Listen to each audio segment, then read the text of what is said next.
Sir please अभी चड्डा भी आई है ना एक बार भाई मैं कह रहा हूँ उस पे भी लेंगे, उस पे बात लेंगे। सुरक्षा पर एक भी सवाल उठाते हुए राघव चड्ढा को देखा हो तो बता दो आप। नीट छात्रा पर सवाल उठाते हुए देखा हो तो बता दो आप। जो उठाया वो सही नहीं। सवाल पूछते हुए देखा तो आप बता दो आप क्या बताना चाह रहे। इस तरीके से गैस की किल्लत हो रही है लोगों का, लोग कई दिनों से भूखे रहते हैं, भरपेट भोजन नहीं खा पा रहे हैं। समझिए पत्रकार महोदय, हाथ जोड़कर विनती है, छोड़ दीजिए ये दलाली, बंद कीजिए। पत्रकारिता का वास्ता है आपको इस भारत देश का वास्ता है। मत बढ़ाने के लिए पैसा किसके पास आया था उसका? आपके पास आया था क्या? अरे भाई किसके पास आया तुम्हें नहीं पता है क्या? आप बताओ ना। हमें नहीं पता, हम तो पूछेंगे आपसे। नहीं आप गलत बात बोल रहे हैं, हमें नहीं पता ना। आप बताओ श्रीवास्तव जी। मैंने रखा था। सुन तो लो यार, बताओ सुन तो लो। पंकज जी, किस तरह से देख रहे, जिसे राघव चड्ढा कह रहे हैं कि हमारी आवाज़ को दबाने की कोशिश की गई, मैं खामोश नहीं बैठूंगा, लेकिन वही आम आदमी पार्टी आरोप लगा रही है कि कंप्रोमाइज हो चुके थे, इसलिए आम आदमी पार्टी छोड़कर भाग रहे हैं। देखिए निश्चित तौर पर राघव चड्ढा कहीं न कहीं अडानी और भाजपा के हाथों की कठपुतली बन गए।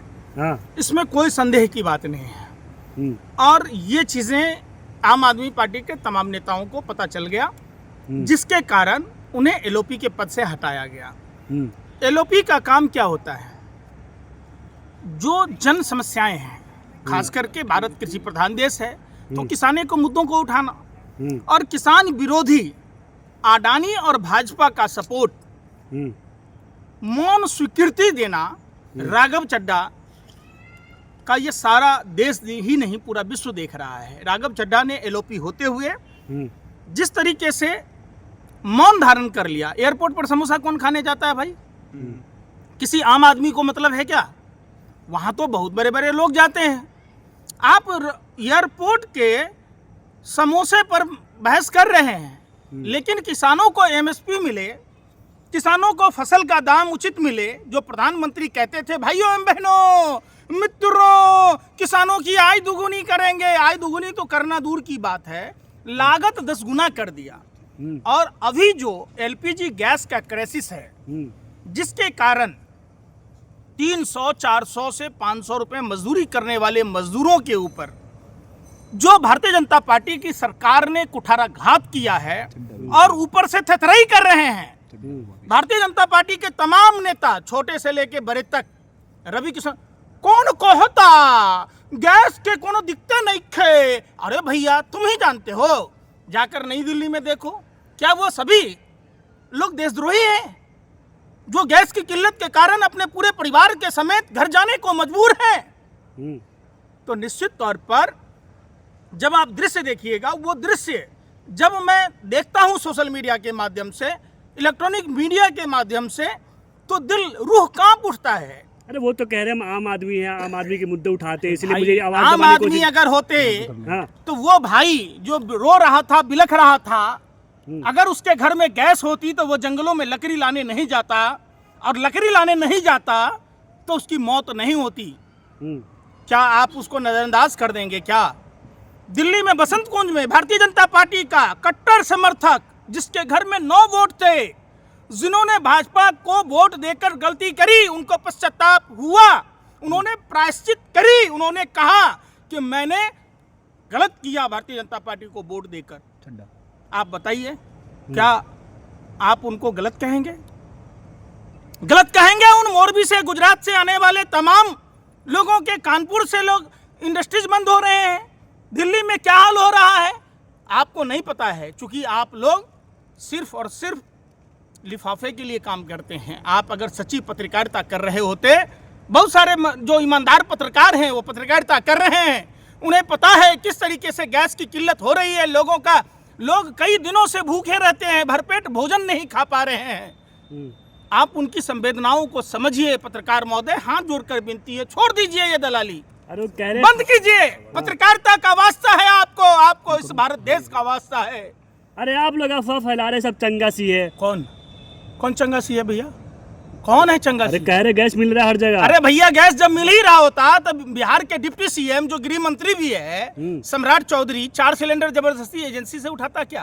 अभी पटना में चोरी हुई है, गहना जेवर चोरी नहीं हुआ, सोना चांदी चोरी नहीं हुआ, रुपए पैसे चोरी नहीं हुए, क्या चोरी हुआ? Gas cylinder. सोचिए, गैस के लिए के इतनी त्राहिमाम मचा हुआ है पूरे देश में, कश्मीर से कन्याकुमारी तक।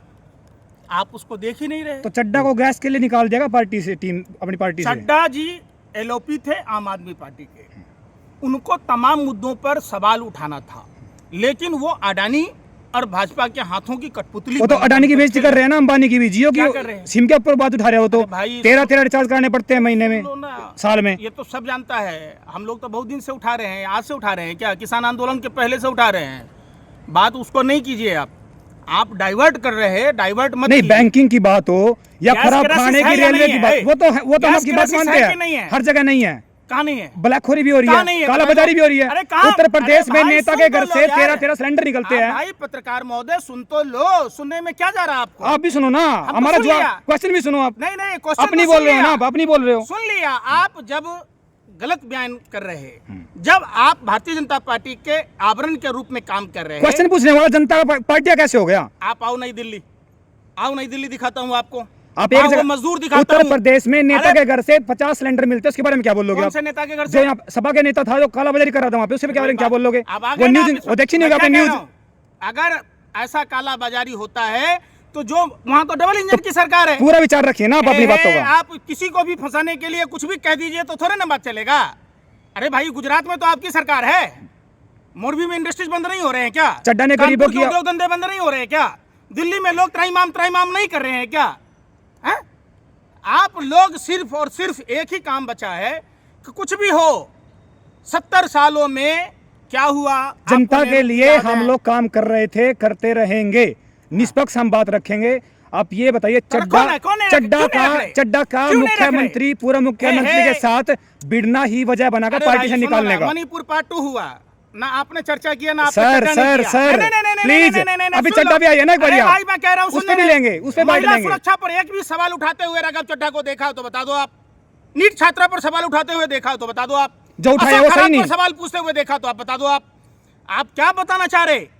क्या बताना चाह रहे? हम ये बताना चाह रहे हैं, लोग पूरे देश के आवाम किसानों के साथ क्या हो रहा है, कितने किसान खुदकुशी कर रहे हैं प्रतिदिन, किसानों की क्या हालात है, बेरोजगारों की क्या हालात है, अग्निवीरों की क्या हालात है, मजदूरों की क्या हालात है, आप उस पर बात ही नहीं कर रहे।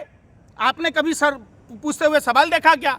निश्चित तौर पर ऐसे नेता जो भाजपा के स्लीपर सेल बनकर काम कर रहे हैं, इन सभी नेताओं पर कार्रवाई होनी चाहिए और हर राजनीतिक दलों को। अगर हम आपसे पूछे आप किस पार्टी के लिए काम कर रहे हो, अगर आप बीजेपी के खिलाफ हो तो अगर देश के लिए सवाल पूछना अगर गुनाह है तो वही तो पूछ रहे हैं हम भी, नहीं, वही तो सुन पूछ नहीं रहे हैं। हमने क्या कहा? हमने आपको कहा कि इस पार्टी को वोट दो। अगर मैं कहा होता तब आप कह सकते थे तो वो ना। तो हम भी नहीं कहते अब इसको दो, फिर हम क्वेश्चन पूछ रहे हैं ना। लेकिन गैस क्राइसिस राघव है। चड्डा ने अरे भाई, गरीब जनता की आवाज को उठाया, मिडिल क्लास की अरे आवाज को भाई। उठाया, उसको पार्टी से निकाला। क्या उसकी मुख्य वजह उनका भिड़न थी केजरीवाल के साथ? ये मुख्य- क्वेश्चन हमारा। मुख्य वजह यही है कि वो किसानों के मुद्दों को नहीं उठाए। एलओपी का काम होता है क्वेश्चन लगातार उठाना, जो वो लगातार ना उठाते रहे। देश की सबसे बड़ी मुख्य समस्या गैस क्राइसिस है, महंगाई है, मंदी है, अर्थव्यवस्था जो चौपट हो रहा है वो है, महंगाई है, बेरोजगारी है, स्वास्थ्य सेवाएं लचर है, उस पर सवाल पूछने का था। ईरान और अभी जो वर्ल्ड में चल रहा है इजराइल अमेरिका का युद्ध, उस पर सवाल पूछना था, सरकार को घेरना था, सरकार से सवाल पूछना था। क्या आपको नहीं लग रहा है कि अमेरिका और इजराइल ने जिस तरीके से वहाँ 165 बच्चियों को नृशंस हत्या की, ये गलत है? क्या है ट्रंप का सनक? ट्रंप 46 साल 47 साल पहले बोला था कारगिल पर कब्जा करने की बात। आप बताओ ना, आपने इराक को कभी तबाह कर दिया, कभी अफगानिस्तान को तबाह कर दिया, कभी आप बांग्लादेश में उथल पुथल करा देते, कभी। ये तो भारत सरकार को भी शत्रुबोध होना चाहिए। कौन करा रहा था बदल? कौन नहीं करा रहा? आप बताओ। नहीं, आप बताओ ना, खुल के बताओ। हम खुल के ही बता रहे आप बताओ मीडिया के सामने। भारत में भी मनमोहन सिंह सरकार को हटाने के लिए अमेरिका ने खर्चे किए थे। क्यों किए थे? मत बढ़ाने के लिए। पैसा किसके पास आया था उसका? आपके पास आया था क्या? अरे भाई, किसके पास आया तुम्हें नहीं पता है क्या? आप बताओ ना फिर। हमें नहीं पता, हम तो पूछेंगे आपसे। नहीं, आप गलत बात बोल रहे हो। हमें नहीं पता ना, आप बताओ श्रीवास्तव जी। मैं कह रहा हूँ, समझ लो, ईरान से हमारा पुराना संबंध था, अच्छा संबंध था, हमारा लेन देन। किस ईरान से? जिस ईरान ने सर्जिकल स्ट्राइक पे पाकिस्तान का पक्ष रखा था यूएन में, उसका सपोर्टर था। आप एक बात बताओ, ईरान ने कब भारत का पक्ष नहीं रखा? नहीं रखा ना, यूएन में नहीं रखा था। सुन तो लो हाँ, यार, बताओ, सुन बताओ। तो लो। तब नहीं रखा जब अमेरिका के पोषित पहलवी वहां था। जब से खेमनई की सरकार बनी, वो हमेशा से भारत का साथ दिया। और यहां तक कि मनमोहन सिंह की सरकार जब थी तो जब हम तेल खरीदते थे यूको बैंक के द्वारा, जो यूको बैंक घाटे में जाना था, उसके इंटरेस्ट के पैसे यूको बैंक को दिया और यूको बैंक सरप्लस हुआ।